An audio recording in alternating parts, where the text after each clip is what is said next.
Eu, semana passada, na verdade, nas 2 últimas semanas, na segunda-feira, eu falei de relação de casal, mas eu também inseri aquilo que é do nosso momento atual, que inseri reflexões, algo que pudesse ajudar aí nesse momento de quarentena, tudo isso que o coronavírus traz para a nossa vida, né?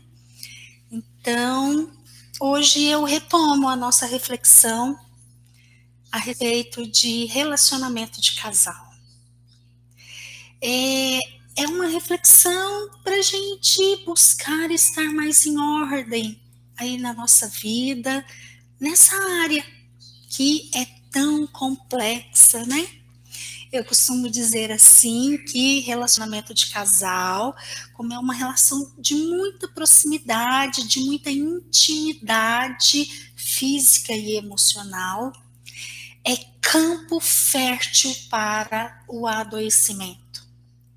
Então, sim, a relação de casal é uma relação que a gente precisa estar muito atentos, colocando o nosso adulto, a nossa parte racional mesmo, para olhar e cuidar, porque senão não dá certo. Senão a gente vai por caminhos adoecidos, caminhos que vamos ter o sofrimento ali como um companheiro e não vai ser bom para a gente. Também a relação de casal, ela precisa muito que o nosso adulto olhe e cuide, porque na relação de casal, o amor é condicional, não é incondicional. A única relação em que o amor é incondicional é na relação com a família, na relação que a gente tem vínculo de sangue, porque o vínculo é biológico. Agora, na relação de casal não tem o vínculo de sangue, não tem o vínculo biológico. Então, a relação ela é condicional, sim. O amor é condicional, sim. Então, eu preciso, sim, estar muito atenta à relação, para eu cuidar dela, para que aquilo que eu contribuo com a relação seja o melhor possível, para que, então, a relação dê certo. Ok?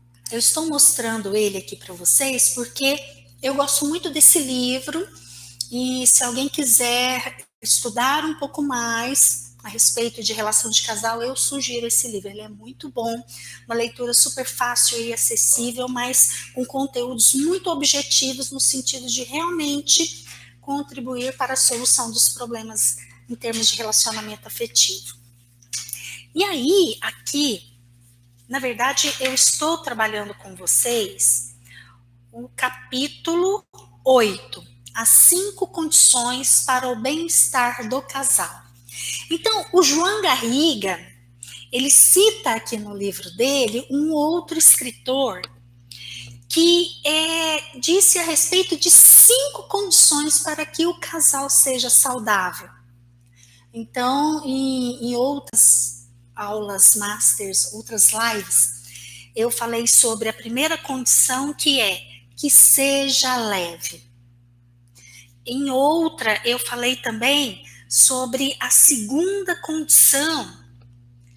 Deixa eu achar aqui a segunda condição, que é que se trate de 2 naturezas não muito incompatíveis. Então, tem que ter uma certa compatibilidade ali na natureza do casal, da personalidade do casal, porque se não tiver, não é que a relação está condenada ao fracasso, mas aí vai ser mais trabalhoso, vai ser mais árduo administrar essas incompatibilidades de jeito que o casal consiga ter um bom relacionamento. Em outra aula master tem lá a terceira condição, que é que o casal, que os membros do casal sejam verdadeiros companheiros, né? Como é ser companheiro? E hoje eu vou falar sobre a quarta condição, que é ter fé e confiança no outro. Eu vou ler só o primeiro parágrafo da reflexão aqui que o João Garriga fez, só para a gente iniciar esse trabalho. A quarta condição é ter fé e confiança plena no outro. Que não seja necessário temer, desconfiar ou proteger-se para poder reencontrar um coração inocente. Que o outro nos inspire completa confiança, sobre a qual se possa alicerçar um amor duradouro, passível de crescimento. Que tenhamos a convicção de que o outro não vai nos prejudicar. Bom, aqui, com essas primeiras palavras do João Garriga, quando eu leio isso, eu já faço uma série de reflexões aqui na minha mente. E uma primeira reflexão que eu faço é que ele, quando fala isso, né, do ter fé e confiança plena no outro, que o outro me traga essa possibilidade, então ele está falando de quando o casal tem ali condições em termos de fé e confiança, de um se posicionar diante do outro de uma forma sem precisar de proteções, seja física, psicológica ou emocional, essa proteção. Porque por vezes eu me posiciono diante do companheiro ou da companheira, mas cheia de proteções, seja de ordem física ou de ordem psicológica e emocional. E aí, quando eu estou assim, cheia de proteções diante do outro, é necessário a gente olhar para duas possibilidades. Isso daqui que está em mim, ok, faz parte da realidade, se está pronto e acabou, faz parte. Então aí é só necessário olhar para entender o que é e ver o que é possível fazer. Então, se eu me posiciono diante do meu companheiro, cheia de proteções, esse nível de proteção, o problema é meu, sou eu que coloco isso, ou o problema está no meu companheiro? O meu companheiro é que traz para a relação questões que não me permitem ficar de uma forma aberta, inteira, de uma forma a ter uma relação de verdadeira intimidade. Isso que eu vou chamar aqui agora de relação de intimidade é um termo que a gente usa numa abordagem da psicologia que se chama análise transacional. Então, a análise transacional, ela define a relação de intimidade, seja com o companheiro ou com qualquer outra pessoa, pode ser com amigos, pode ser com irmãos, com familiares, no trabalho com algum colega, tá?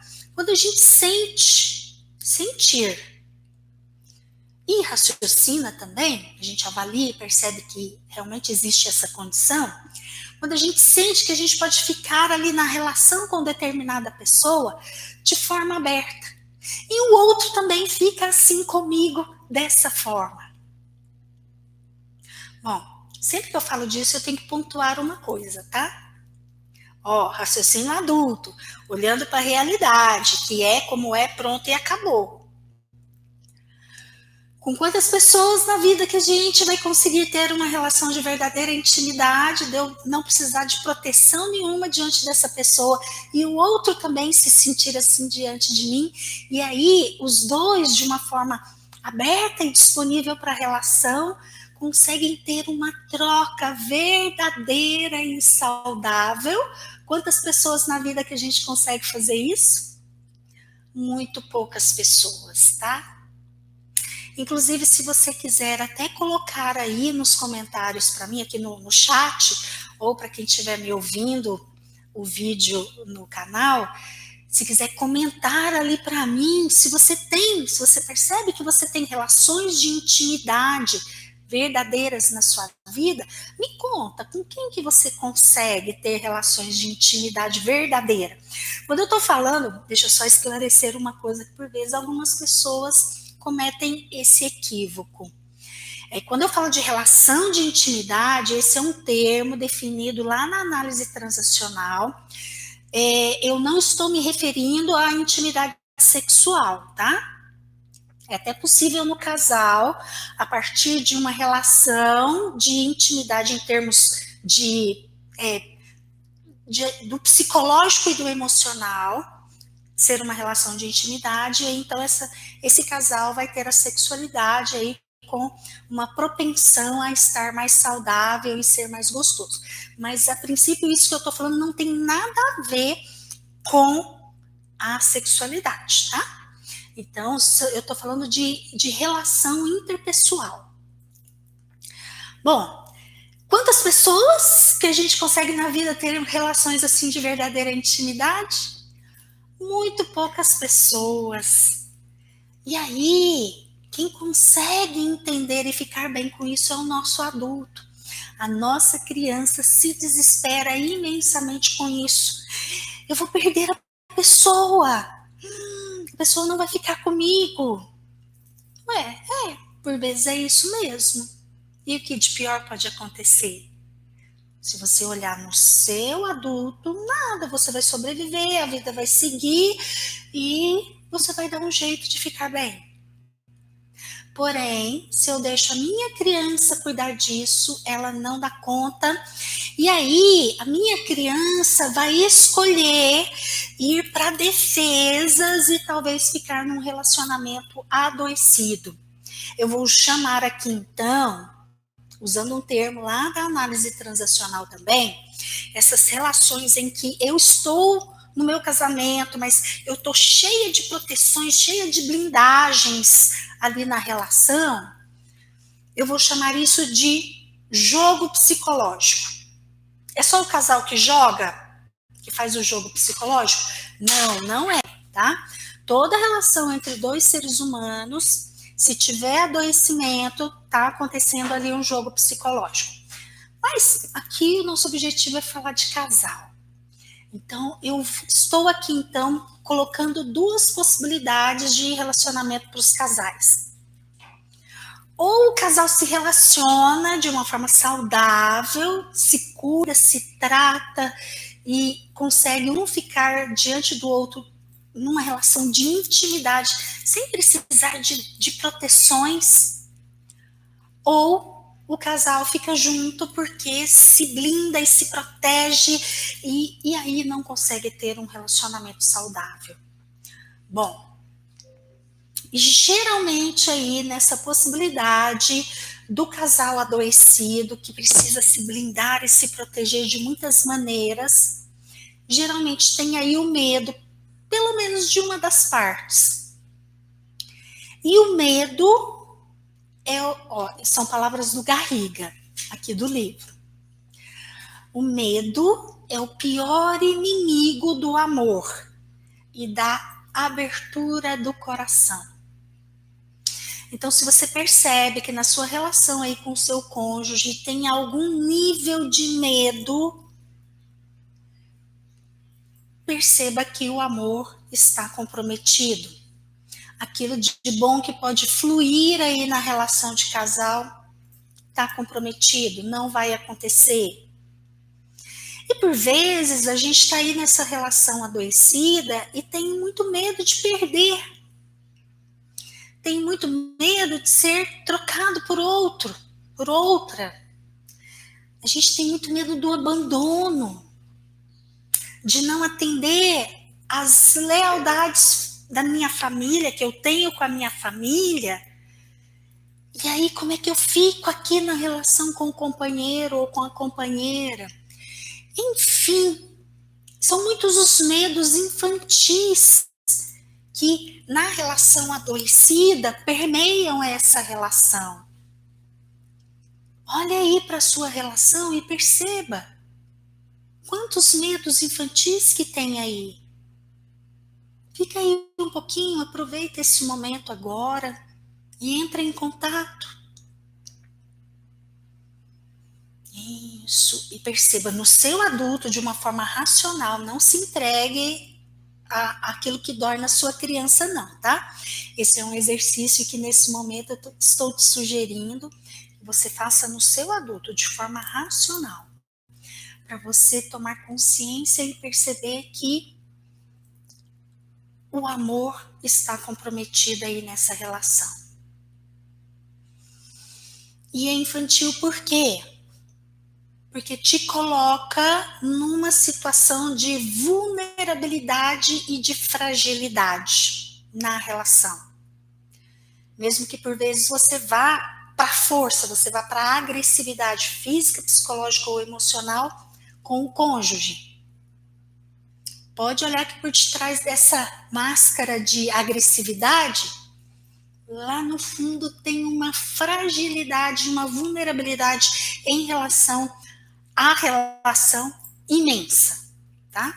Porque o agressor, ele só usa uma máscara de violência para encobrir toda uma vulnerabilidade, um adoecimento emocional que ele traz lá no fundo, lá na alma dele, tá?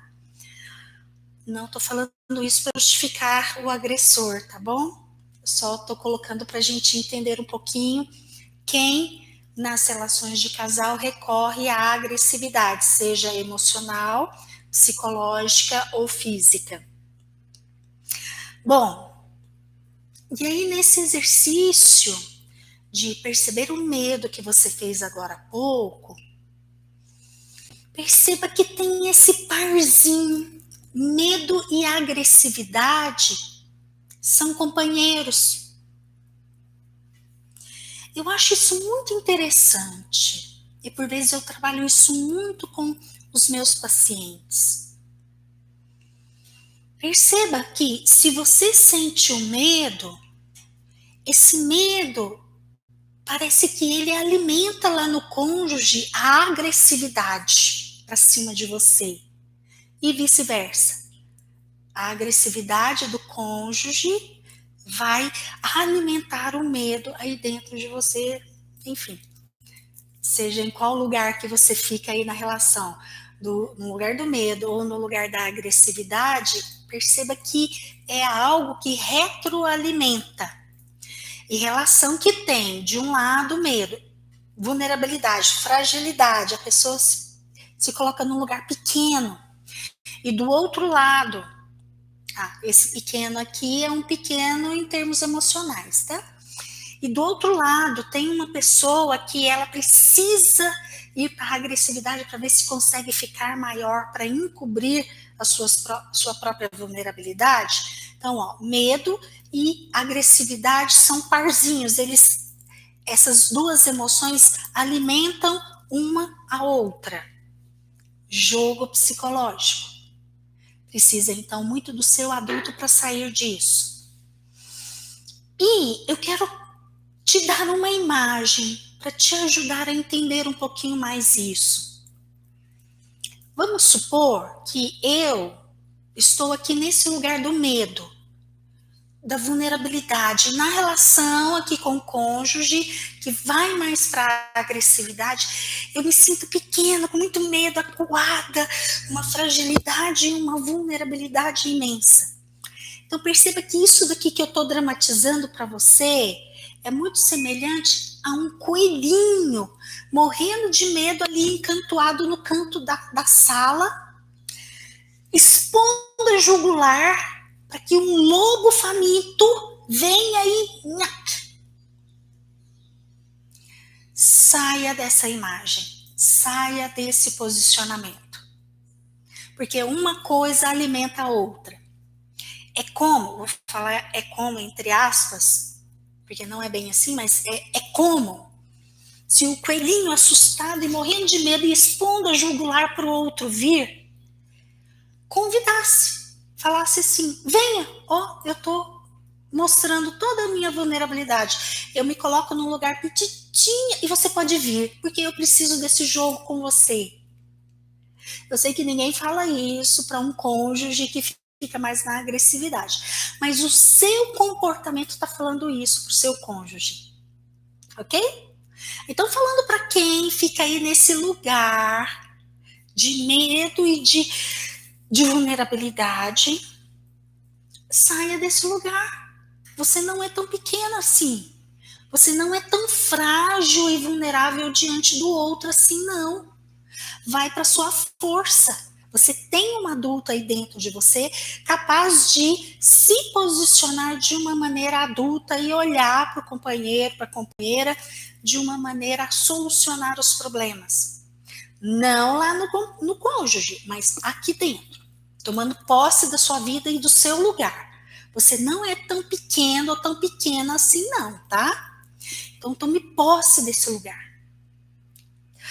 E agora, eu quero falar também para a pessoa que fica lá no outro lugar, no lugar do lobo faminto. Lobo faminto, que hora que vê um coelhinho assustado, expondo o jugular, cai matando. Sim, é mais ou menos desse jeito que eu tentei interpretar aqui, tá? É um impulso de agressividade que, hora que alguém se posiciona assim de uma forma tão frágil e vulnerável, quem vai para esse lugar aqui desse lobo faminto vai no impulso e nhaque na jugular do coelhinho assustado. Eu sei que é difícil controlar esse impulso, tá, da agressividade. Mas se você que está nesse lugar quer contribuir para a sua relação ficar saudável, na medida que você conseguir, é importante você deixar o seu cônjuge lá naquele lugarzinho de coelho assustado e morrendo de medo. Pra quê? Deixa lá. Não vai para cima. Ai, Inês, mas como que eu faço isso? Um bom recurso é sair de perto nessas horas, na hora que esse jogo está acontecendo entre vocês. Sai de perto, vai dar uma volta no quarteirão, põe um fone de ouvido e vai ouvir um vídeo, ouvir uma música, desconecta ali daquela situação com o cônjuge. Mas perceba que você não precisa ir para toda essa agressividade para cima do seu cônjuge, porque isso não vai resolver nada para vocês, só piora. Só piora. Até falando aí para essa pessoa, eu já tive inúmeros e inúmeros casos em que isso acabou com a relação. Quando eu falo isso, eu estou falando das duas coisas. O ímpeto de agressividade aqui de uma parte e a extrema vulnerabilidade aqui da outra. Mas me vem aqui à mente, eu recordo de algumas situações em que essa pessoa aqui, ela quis fazer diferente. Mas aquela ali estava muito traumatizada. Essa daqui estava muito traumatizada, vamos colocar os pingos nos is, não é só culpa do agressor não, tá? É responsabilidade de ambos, porque para que tanta vulnerabilidade também, pelo amor de Deus, se fortalece você que está nesse lugar. Mas, fato, eu já atendi a diversas pessoas com essa dinâmica de casal, e algumas dessas pessoas, o agressor quis voltar. O agressor quis mudar, ele tomou consciência de que o que ele fazia machucava mesmo o cônjuge. Não foi possível voltar, porque aqui estava muito machucado. Aqui essa pessoa, ela desenvolveu até um certo pânico, uma fobia do agressor. Não conseguia nem chegar muito perto. Mesmo fazendo terapia, mesmo cuidando, a relação não pôde ser refeita. Então, se você está aí no seu casamento, na sua relação, e se percebe ocupando um desses dois lugares, tem algo aqui muito de responsabilidade de cada um. Aqui, o agressor, para que tanta agressividade? Busque maneiras busque maneiras de cuidar desse ímpeto agressivo que você traz aí dentro de você. E aqui, para quem fica lá naquele lugar do coelhinho assustado, a minha pergunta é essa: para que tanta vulnerabilidade? Você não é tão frágil assim. Busque mecanismos de se proteger. Ok. Mas, se essa dinâmica aqui entre o agressor e o agredido tem uma intensidade de adoecimento aqui muito grande, essa pessoa aqui, principalmente, em determinado momento, vai chegar num posicionamento assim, que aí também é reflexão do João Garriga, palavras dele, é melhor separar.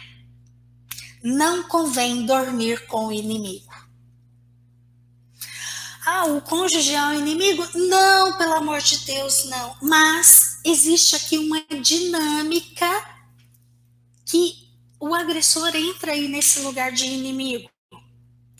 E na dinâmica interna aqui do agressor, aquilo que ele vivencia lá dentro dele, eu fico me perguntando, será que o agressor olha para o cônjuge lá, que se posiciona lá como coelhinho assustado, muito frágil? Será que o agressor olha para esse cônjuge como um inimigo também? Por isso que ele vai tanto num ímpeto de agressividade, porque aí tem um movimento de defesa, né? Será que você que fica muito aqui enxerga o cônjuge quando você está lá naquele ímpeto de agressividade como um inimigo? Então, essa frase aqui do João Garriga, essa reflexão vale para ambos. O cônjuge é um inimigo mesmo? Eu preciso olhar para o cônjuge dessa forma? Não, tá, gente? A resposta é não. Definitivamente não. Se a gente for olhar para a definição de relação de casal, não tem nada de inimigo nessa história. Uma definição que eu gosto muito de casal é assim: a relação de casal é o encontro de dois adultos que fazem um acordo, um contrato de como viver a vida, de como partilhar a vida, de como ser companheiro numa vida em comum. Por que eu tô falando disso aqui? Por que eu tô falando desse jogo? Porque se tiver esse jogo na relação de casal, não tem como ter fé e confiança. Sinto muito, mas é impossível. Vamos olhar aí com consciência, usando o adulto para olhar para a realidade. Fato. Não vai ter como ter fé e confiança no outro. De alguma forma, fé e confiança, seja confiança em termos de ser traído, seja confiança em termos de eu estou segura aqui do seu lado, eu fico bem aqui do seu lado, seja confiança no sentido de quando eu passar por alguma situação difícil na minha vida, você vai ser suporte para mim, você vai ficar do meu lado e naquilo que você puder, você vai me ajudar. Seja em que aspecto que for a fé e a confiança. Se tem medo e agressão ali na relação, não tem como ter fé e confiança.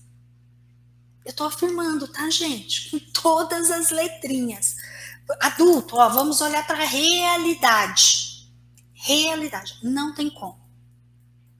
Então, eu espero que aqui, eu estou até me repetindo, porque eu quero frisar a importância disso.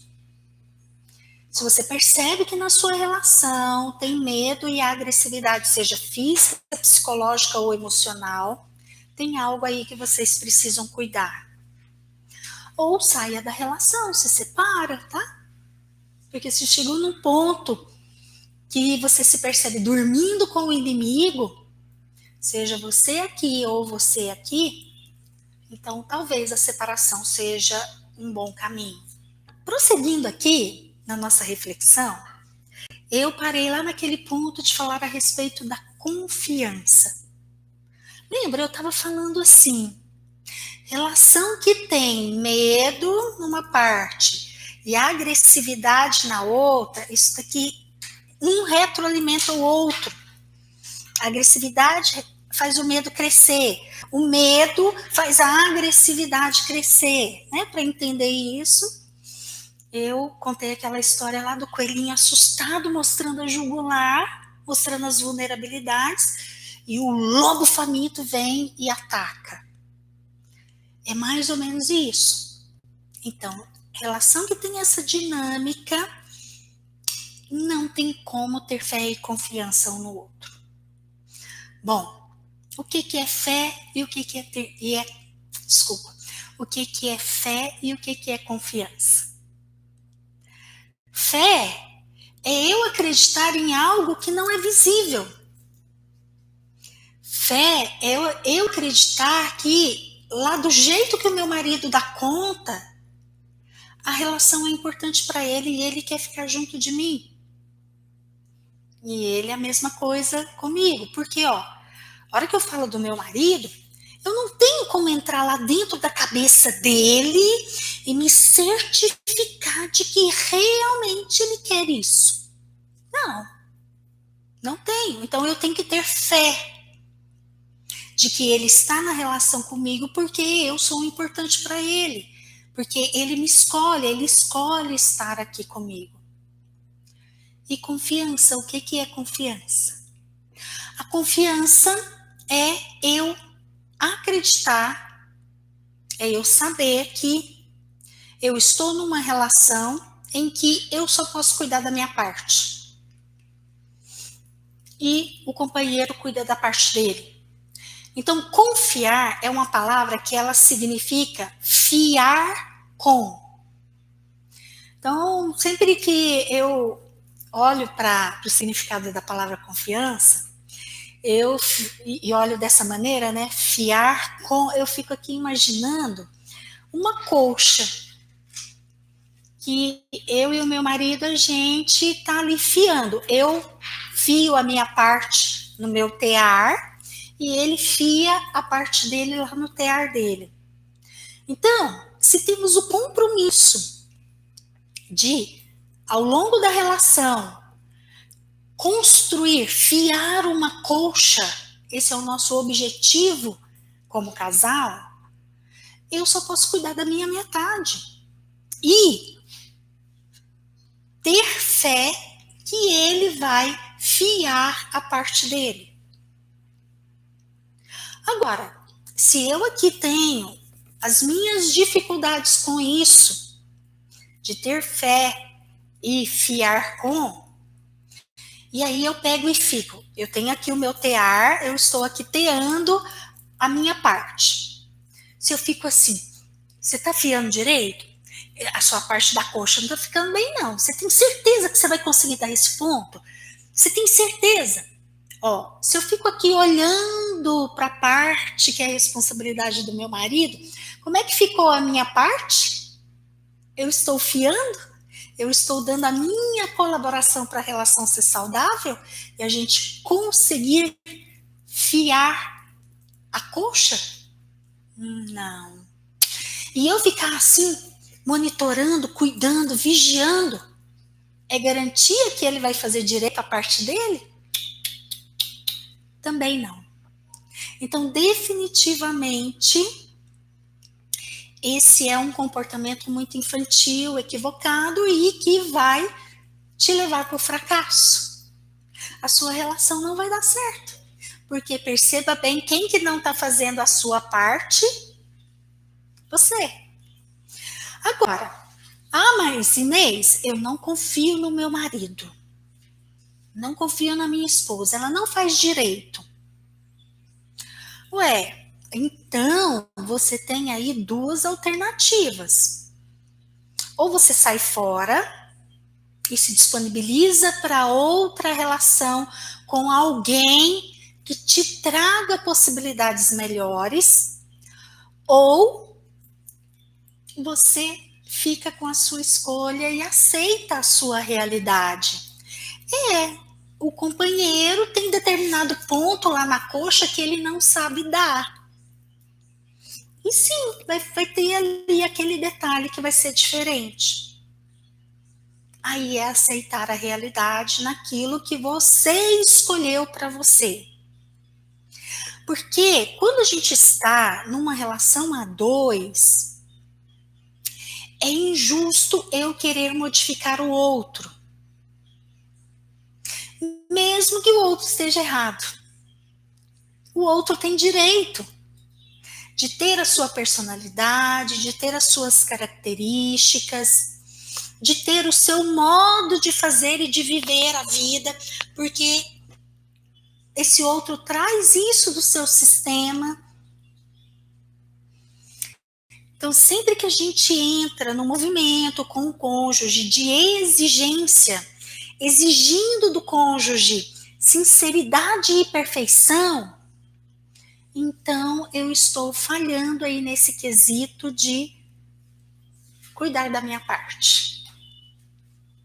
Eu posso até comunicar para o outro, colaborar com o meu cônjuge, dizendo para ele, olha, ou para ela, olha, quando você faz tal coisa, me incomoda muito. Olha, por que você não faz aqui desse outro jeito? Vai ficar tão melhor. Mas lembrando, tem que ser só colaboração. Eu não posso querer e exigir do outro aquilo que o outro não quer ou não tem para me dar. E aí, como é que está a sua relação? Você fia com o seu cônjuge ou você está querendo fiar tudo e no final das contas você não fia nada? Me conta. Para quem está aqui no chat, quiser me contar, eu vou dar uma olhada. E para quem está assistindo a gravação, me conta aqui nos comentários. Você consegue estar numa relação de fé e confiança com o seu cônjuge? Bom, então a partir disso, que é o ter fé e confiança, ou seja, ter fé é acreditar em algo que eu não estou vendo. E confiança é fiar com. Então, fiar com é eu cuido da minha parte, você cuida da sua. E lá na frente a gente se encontra para emendar as duas partes da colcha. Ou ao longo desse caminho a gente vai fazendo essa percepção daquilo que for possível. Como é que tá aí para você? Ó, Elisângela já me contou aqui. Tudo bem, Elisângela? Um beijão. Eu quero fiar tudo. Quando a gente quer fiar tudo, aí provavelmente você tem uma relação de mãe e filho com o seu marido, né? Aí eu tô fazendo além do que eu deveria e eu estou dando a minha colaboração para que a relação fique adoecida. Ai, Inês, mas ele não dá conta de tal coisa, ele não faz, ele não quer. Ué, deixa ele assumir as consequências disso, que ele não quer ou que ele não faz, mesmo que num extremo, numa situação extrema, a consequência que o cônjuge vai ter que assumir é a separação, porque você decidiu fazer isso, ok? Bom,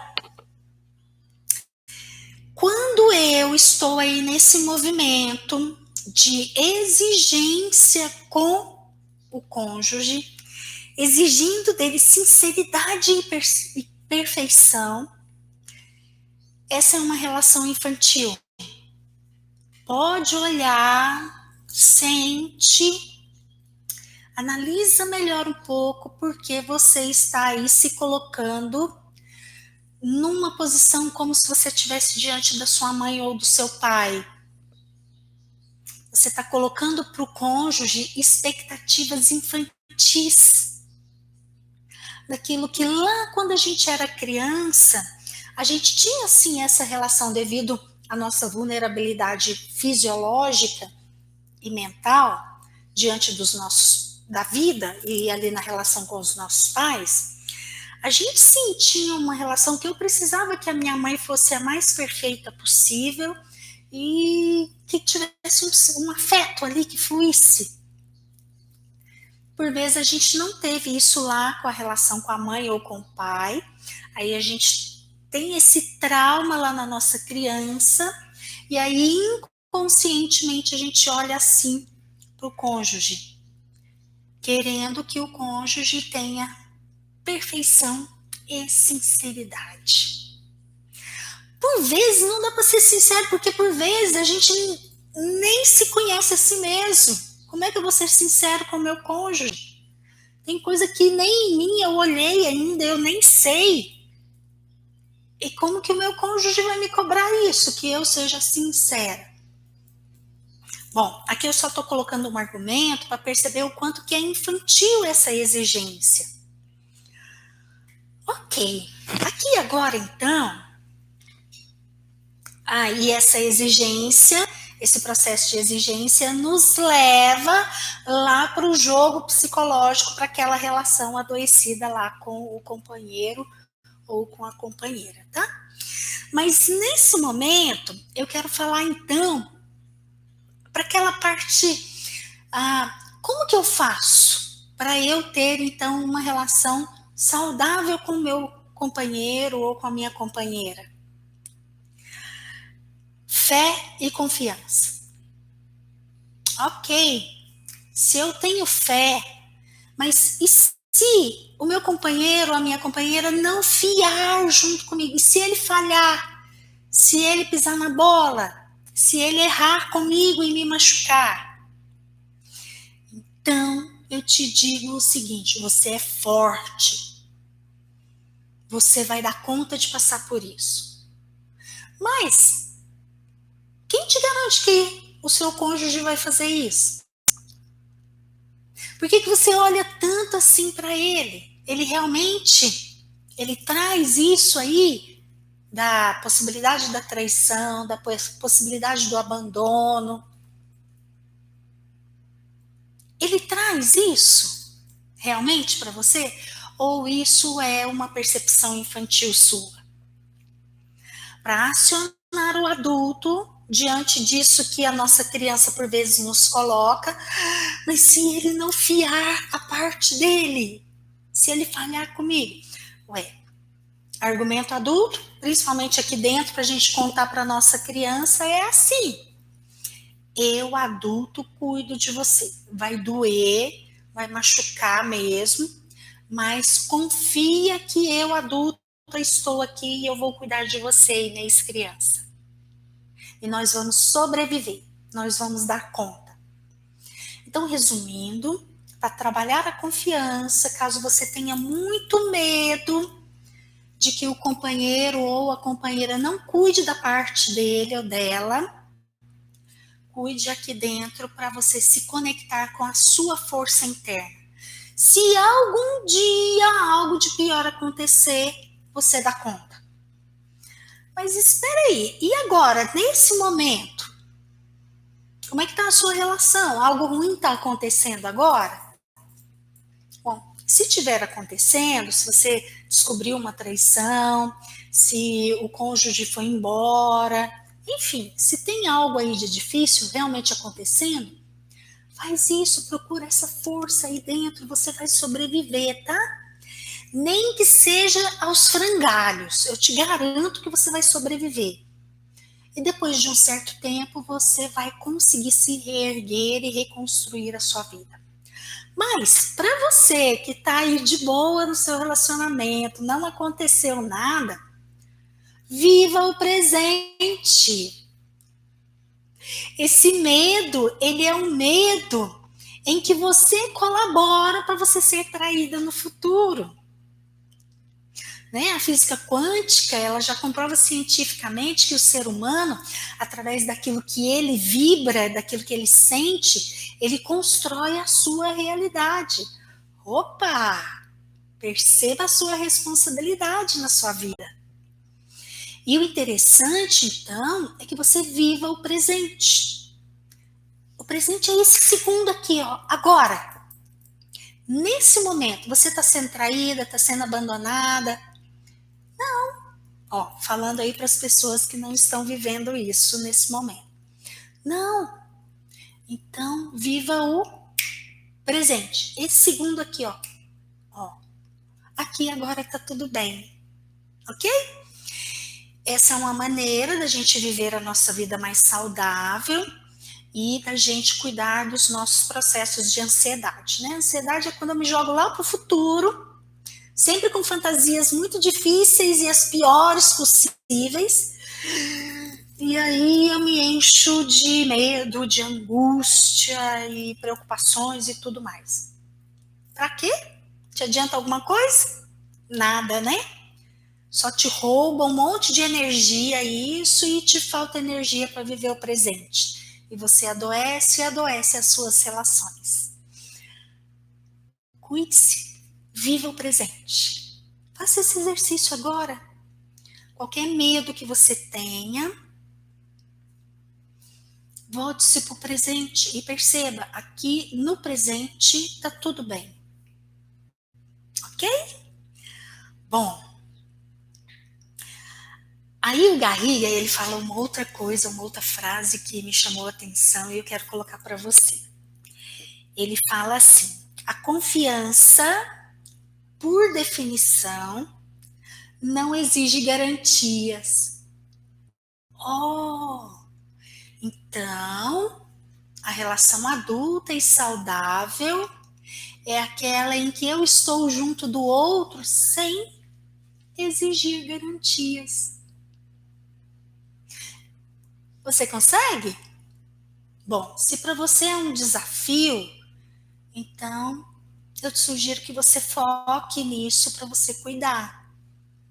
Porque sim, o estar junto do outro para ter uma relação saudável, uma das condições é essa, é estar junto sem a exigência de garantias. Confiança e sorrisos também se alimentam mutuamente. Outra frase do Garriga que me chamou muita atenção. Eu até anotei isso daqui porque anteriormente ele tinha falado, né? O medo e a agressão se alimentam e faz um e o outro crescer cada vez mais e a relação fica praticamente impossível. Mas tem essas duas coisinhas interessantes aqui, muito saudáveis, que também se retroalimentam, que é a confiança e os sorrisos se alimentam mutuamente. Então, a relação que tem fé, confiança, gera automaticamente um prazer de estar junto do outro, porque não tem exigência. Porque naquilo que eu percebo aqui dentro das minhas angústias e das minhas vulnerabilidades infantis, eu me responsabilizo por elas e não jogo para cima do meu cônjuge. Então, o meu cônjuge pode vir e ficar aqui como meu companheiro, porque ele escolhe estar comigo. E também porque eu escolho estar com ele. E aí, os sorrisos, o prazer, a relação saudável junto um com o outro, só cresce. Porque tem aqui algo que um retroalimenta o outro.